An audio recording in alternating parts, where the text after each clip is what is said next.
أنا العبد الذي كسب الذنوب وصدته الأماني أن يتوب. أنا العبد الذي أضحى حزينا على زلاته قلقا كئيبا. أنا العبد الذي كسب الذنوب وصدته الأماني أن يتوب. أنا العبد الذي tümürsüman maddelarninki xususiyetlerinin sabit bo'lişi ham insonlarga xotirjamlik ato qiladi. Masalan, bir inson palon pul to'lab oltin setib oldi, oltin bilezik setib oldi. U hargiz bir yildan keyin taraq turiblam tümürga aylanib ketib qolmaydi, yo qalaga aylanib ketib qolmaydi. Xotirjam. Xususiyat o'zgarmaydi. Oltin, kumush, tümür hammasi o'zining xususiyatiga chiqib qolgan. Ha?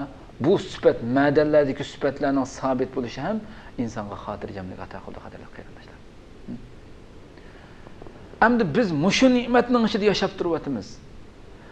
Bu ne'matning ichiga cho'kib yashab turib, nimishqi biz bu ne'matning alqi naqadar katta ne'mat ekanligini nimishqi bilinmay qolamiz degan vaqt. Chunki bu ne'matning ichiga biz cho'kib yashaganligimiz uchun, mushu ne'matning ichiga shung'ib yashayotganligimiz uchun, kunda har bir tiniqimizda shu ne'matning ichida bo'lganligimiz uchun, nihoyatda kunib ketganligimiz uchun bu ne'matning qadrini, bu ne'matning ulug'ligini, bu ne'matning kattaligini bilinmay qolgan. Biz ojiz bo'lganligimiz uchun qadrli qarindoshlar, bu ne'matning naqadar katta ne'mat ekanligini Allah subhanahu va taolaning Al-Mu'min ismi orqali bizni qanday xotirjam qilayotganligini biz bilinmay yashaqliq, bilinmay qiliqliq. Xuddi bizda shunday bir gap bor-ku, zimiston ko'rmagan bulbul bahorning qadrini bilmas deb shunday bir hikmatli so'zimiz bor. Chunki davomli bahorda yashagandan keyin, zimistonni hech qishni ko'rib boqmagandan keyin bu bahorning qimmatini bilmaydi-da. Shuningga o'xshash biz bu bütün Allah bekitib etgan bu zimindagi qonuniyat, atrofimizdagi qonuniyat, hamma narsaning shu qadar intizomlik ichida menishi bizga naqadar cho'ng bizga xotirjamlik, tinchlik ato qilayotganligidan iborat.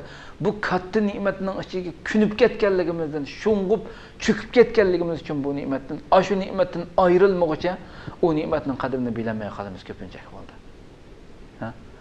Rabbimiz Allah subhanahu va taala mu'min, ha?